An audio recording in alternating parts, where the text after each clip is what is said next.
the equation you need to know is A equals A plus B over 2 times height, where A is this, B is this, and height is this.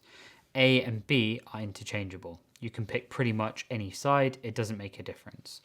So let's plug that all in. We're going to have A equals 215 plus 180 divided by 2 times 12.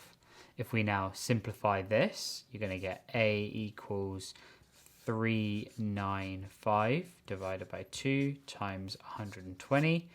And that is going to mean that A equals 23,700, and we're going to do meters squared. Let's pretend that these are all meters.